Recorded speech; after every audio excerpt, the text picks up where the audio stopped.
नमस्कार दोस्तों, मेरा नाम है आशीष राठौर। आज की वीडियो होने वाली है ईस्ट वेस्ट डीएफसी के ऊपर। तो ईडब्ल्यूडीएफसी ये एक बहुत ही इंपॉर्टेंट प्रोजेक्ट अब बन गया है देश के लिए।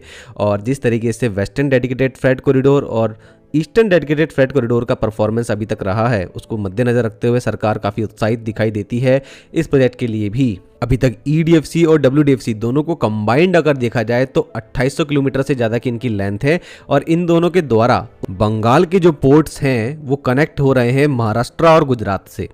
उत्तर भारत से होते हुए यहाँ पर ट्रेनें जाती हैं। तो काफ़ी बड़े ये प्रोजेक्ट रहे इन दोनों के अकॉर्डिंग। आप लोग समझ लीजिए ईडब्ल्यूडीएफसी कितना इंपॉर्टेंट है, क्योंकि ये अकेला ही सीधा बंगाल की कनेक्टिविटी करने वाला है गुजरात से और महाराष्ट्र से। तो डानकुनी से शुरू होते हुए ये प्रोजेक्ट पहुंचेगा गुजरात के सूरत, और इसकी कनेक्टिविटी महाराष्ट्र में भी रहने वाली है पालघर में।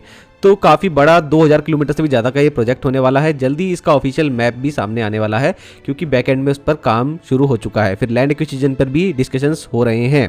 तो मैंने आप लोगों को जैसे कि बताया कि इस प्रोजेक्ट की हर एक छोटी बड़ी जानकारी लगातार आप लोगों तक पहुंचाता रहूँगा। टेक्निकल वे में भी समझेंगे कहाँ पर कैसा काम हो रहा है, क्या डबल स्टेक कंटेनर्स की ट्रेन भी यहाँ चलेंगी, क्या उसका जो हाई राइज ओएची सेक्शन है वो भी यहाँ बनने वाला है। तो इन सब चीज़ों के ऊपर अभी डिस्कशंस चलेंगे, और जैसे ही ऑफिशियल डेटा सामने आएगा आप लोगों को हर एक चीज़ एनालिसिस करके बताऊंगा।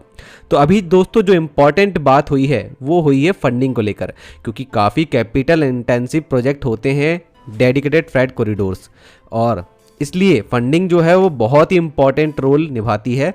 तो उसके लिए पहले अट्रैक्ट करना पड़ता है जो फाइनेंशियल इंस्टीट्यूशंस हैं जो पैसा लगाएंगे, या फिर अदर गवर्नमेंट्स जो हैं, जैसे कि जापान से जायका के द्वारा पैसा लगाया गया था, वर्ल्ड बैंक के द्वारा पैसा लगाया गया था डब्ल्यूडीएफसी और ईडीएफसी कॉरिडोर में। तो इसमें भी इस तरीके से पैसा लेके आना ही पड़ेगा, और इस बार अमाउंट भी ज़्यादा होगा क्योंकि काफ़ी प्राइजेस भी बढ़ गए हैं और इस बार प्रोजेक्ट भी बड़ा है। तो इस प्रोजेक्ट के लिए पहली high level financial consultation meeting हो चुकी है, जिसमें east west dedicated freight corridor के लिए अभी प्रवीण कुमार जी जो कि एमडी हैं डीएफसीसीआईएल के, उन्होंने सभी स्टेक होल्डर्स के साथ में railway and banking infrastructure and financial sector से जुड़े हुए जो भी कंपनीज हैं उनके साथ में मीटिंग करी है।